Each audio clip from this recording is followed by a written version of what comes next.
I'm sstonesifer. This is Commercial Industrial Solar Podcast.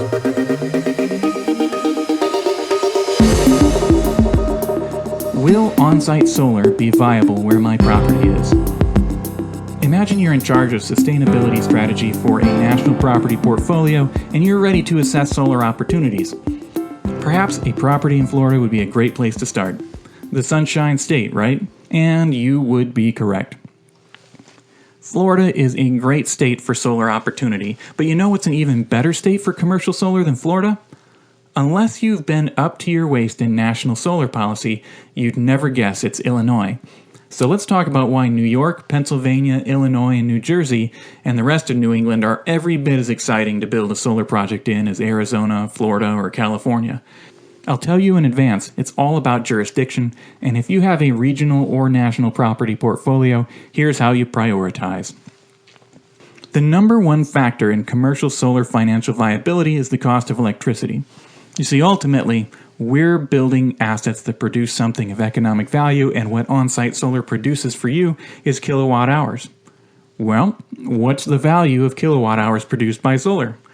It's probably somewhere between your kilowatt hour price that you're paying the utility and your all-in price on your standard electric bill. So your bill has supply charges on it for the kilowatt hours, transmission charges for the utility, and taxes. And when you self-generate a kilowatt hour on your industrial solar system and consume it yourself, the value of solar is the kilowatt hour you don't have to buy from the utility, plus any other reduction in your electric bill as a result of peak shaving or reduced tax, etc.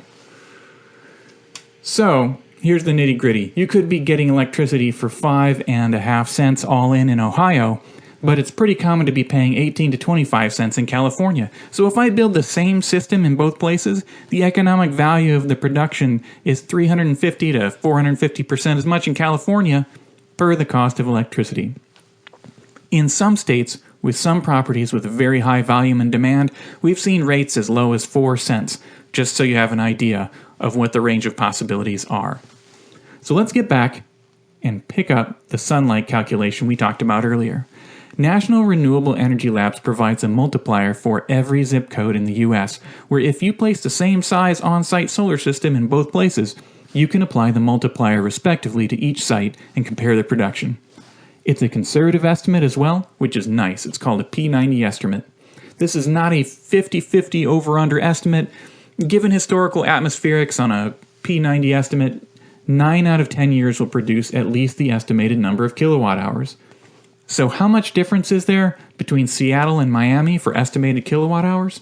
Well, the same system moved from Seattle to Miami produces 47% more kilowatt hours, which is significant. But it's not as significant as moving a system from Ohio to California and increasing the value of those kilowatt hours by 400%. Jurisdiction and regulatory has a big impact on the cost of electricity, but it has an even greater impact another way, which brings us to the number one factor in this analysis. Now, I know I already said the cost of electricity was the number one factor, but the other number one factor in solar economic opportunity is state subsidies. So let's talk about return on investment for a cash acquisition solar project. Let's say you've actually purchased a solar system. Half of it is going to be paid for by the feds through a significant tax write-off. I will walk through that in detail another day. Despite the feds paying for half of your system, depending on your cost of electricity, your ROI is still going to be between 3 and 15 years. That's despite it being half subsidized by the feds. Now, out of all of the opportunities that a large-scale operation can put their cash into, typical requirements for a project they're actually going to approve will be related to their core business and 2 years ROI maximum. Some of our partners will only do projects that have a 1-year ROI. So, if the federal tax write-off covers half the cost of the system, where do these state subsidies come in? I'll walk through the Illinois example, and you'll see why Illinois is currently the number one commercial solar market in the U.S. You see, Illinois has something called a smart inverter rebate for ComEd and Ameren, the two non-municipal utilities in the state, which pays for 10 to 15% of the system. There's a ceiling on that rebate, but it's relatively high. There's also a solar renewable energy credit program in Illinois which subsidizes about 40% of the system, give or take. So now if you're keeping track, the feds have paid for half of the system, and the state has paid for quite possibly more than half of the system. So as of today, we frequently build systems in Illinois which are 103% paid for by money that's not coming out of the CFO's CapEx budget. If the system is really completely paid for from the jump, ROI is zero, which may be even more important than the actual economic value of solar, making state subsidies the other number one factor. There are a couple other regulatory factors which might affect the opportunity.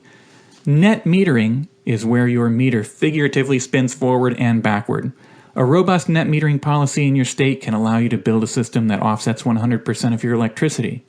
Your solar system's production is heavily weighted toward the summer and toward daylight hours, and you probably don't use electricity at exactly the same rate it's being produced. In order to gain the economic value of producing solar energy, you must either consume what you produce or rely on any energy that you produce which is exported to the utility to be compensated by a robust net metering policy. A wide variety of net metering policies are represented across states and utilities, but you know who has a really robust net metering policy? It's Illinois. All of these factors, except sunlight, are legislation-driven, and electricity legislation in any given state is likely to be overhauled every 5 or 7 years, so everything is always in flux. Some utility interconnect agreements place a cap on the size of the solar system that can be connected. This barrier frequently manifests when working with a municipal utility. Some municipal utilities are very solar friendly, and others are more leery of their carefully planned electricity supply hedging being disrupted by an influx of supply from a giant commercial solar system. Some states allow something called a power purchase agreement. In this scenario, a third party builds a solar system on property where they own the system and sell power to the business operating from the property. It's also possible to purchase power by a virtual power purchase agreement, which is off-site. The economic benefits of a power purchase agreement might be marginal or even in the red, but this arrangement has some advantages for organizations that have 25-year leases, no capital, no tax liability to work with.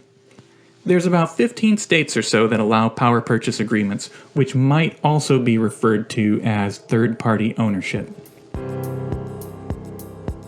So to review, cost of electricity, state subsidies, net metering, system size caps, and third-party ownership are all jurisdiction-driven factors in your opportunity.